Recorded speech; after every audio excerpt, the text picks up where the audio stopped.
मैं जाकर देखता हूँ। अरे रुक, तू आराम से नाश्ता कर, बजाने दे घंटी कुछ देर, नहीं खोलेंगे तो चली जाएगी वापस। ओहो माँ, मेरा एक जरूरी पार्सल आने वाला है, जरूर वही आया होगा, मैं जाकर देखता हूँ।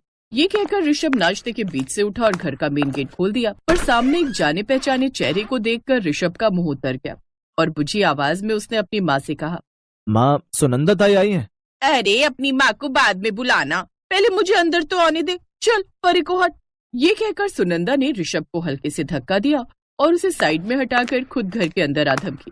तब तक ऋषभ की माँ तारा भी रसोई से बाहर आ चुकी थी और फिर, अरे सुनंदा जी आज इतनी जल्दी? हाँ, अरे मैं तो और पहले ही आ रही थी, पर फिर सोचा कि आज इतवार है तो क्या जाने तुम लोग सो रहे होगे, बस यही सोच के रुक गई। बड़ी मेहरबानी। वैसे आज क्या खत्म हो गया? अब थोड़ी सी चीनी चाहिए थी, अब ये लो कटोरी भर दो। आज यही सोच के उठी थी कि सबके लिए बढ़िया खीर बनाऊंगी, पर डिब्बा खोलकर देखा तो मरी चीनी का एक दाना भी ना निकला। अब राकेश और निधि भी कल देर से घर लौटे थे तो उन्हें जगाना ठीक ना लगा मुझे। लाओ अब। हाँ, वैसे खुशबू तो बड़ी बढ़िया आ रही है। आज क्या बना लिया नाश्ते में? कुछ खास नहीं, मेथी आलू की सब्जी और पराठे हैं। अरे अरे अरे, मेथी आलू की भुजिया तो मुझे बड़ी पसंद है। बस जरा सी लहसुन और अदरक का तड़का लगाओ सूखी लाल मिर्च के साथ। अब वैसी बनाई है ना? खाओगी क्या? अरे नहीं नहीं, पर अब इतनी जिद कर रही हो तो दे दो थोड़ी सी। अब ऐसा करो, अपनी ही एक छोटी सी कटोरी में दे दो, कल आऊंगी तो वापस लेते आऊंगी। सुनंदा तारा की पड़ोसन थी और हमेशा ऐसा ही करती थी। हर सुबह उसका पहला काम होता था तारा के घर जाकर खाना मांगना, कभी कच्चा सामान तो कभी पका पकाया खाना। सुनंदा किसी न किसी बहाने से तारा से वो सब मांग ही लेती थी और उसकी इस आदत से तारा के साथ साथ अब उसका बेटा ऋषभ भी चिढ़ने लगा था।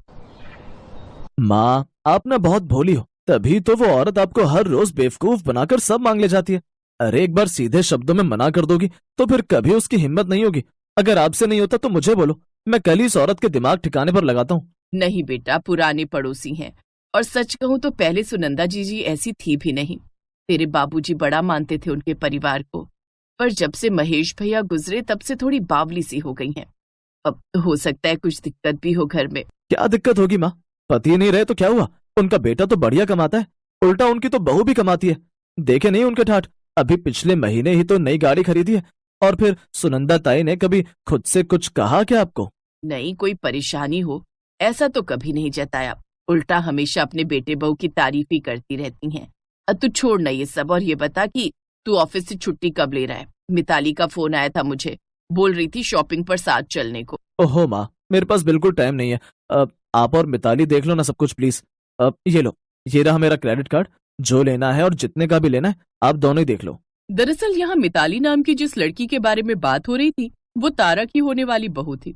ऋषभ और मिताली कॉलेज से एक दूसरे को पसंद करते थे और अब बहुत जल्द दोनों की शादी होने वाली थी।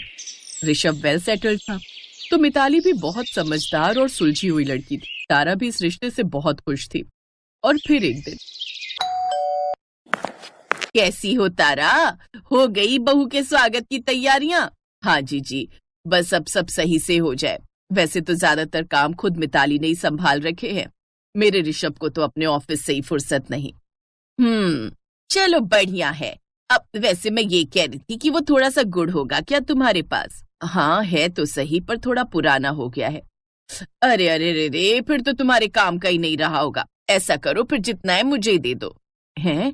पर आप क्या करोगी उससे? सुनंदा वैसे थी तो तारा की पड़ोसन, लेकिन तारा ने उसे हमेशा अपनी बड़ी बहन की तरह समझा था। लेकिन जिस तरह हर रोज खाना मांगने को लेकर सुनंदा की हिम्मत बढ़ती जा रही थी, उससे खुद तारा भी परेशान हो गई थी और अब तो उसके घर की सत्ता भी बदलने वाली थी। ऋषभ की शादी के बाद उसकी रसोई अब उसकी बहू मिताली के हाथों में थी। और फिर, और आज क्या पकवा रही हो बहू से तारा?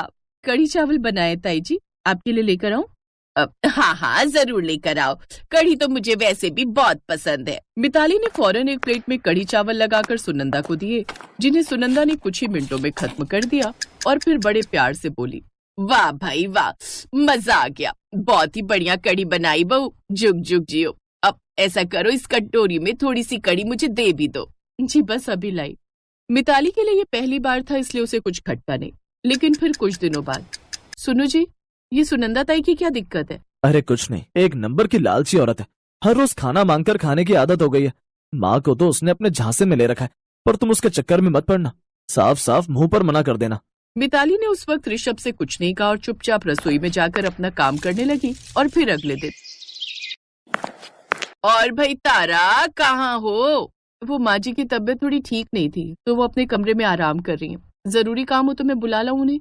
अरे नहीं नहीं, मैं तो बस थोड़ा सा सरसों का तेल लेने आई थी। अच्छा चलो कोई नहीं, मैं बाद में आती हूँ। नहीं रुकिए, मैं लाती हूँ। इसके बाद मिताली ने सुनंदा की लाई हुई छोटी सी बोतल में सरसों का तेल भरकर उसे दे दिया, जिसे लेकर सुनंदा वापस अपने घर चली गई। और फिर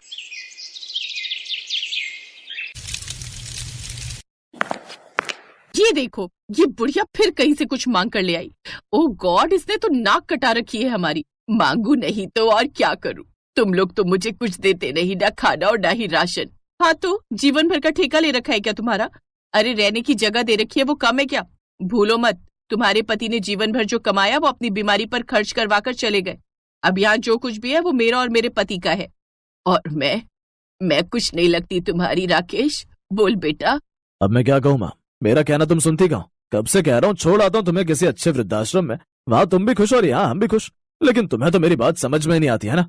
हाँ बेटा, तू सही कह रहा है। शायद मेरे ही समझने में गलती हो गई। मोहल्ले में तुम लोगों की इज्जत बनी रहे इसके लिए कभी किसी से कुछ नहीं कहा, लेकिन अब लगता है कि तू ही सही है।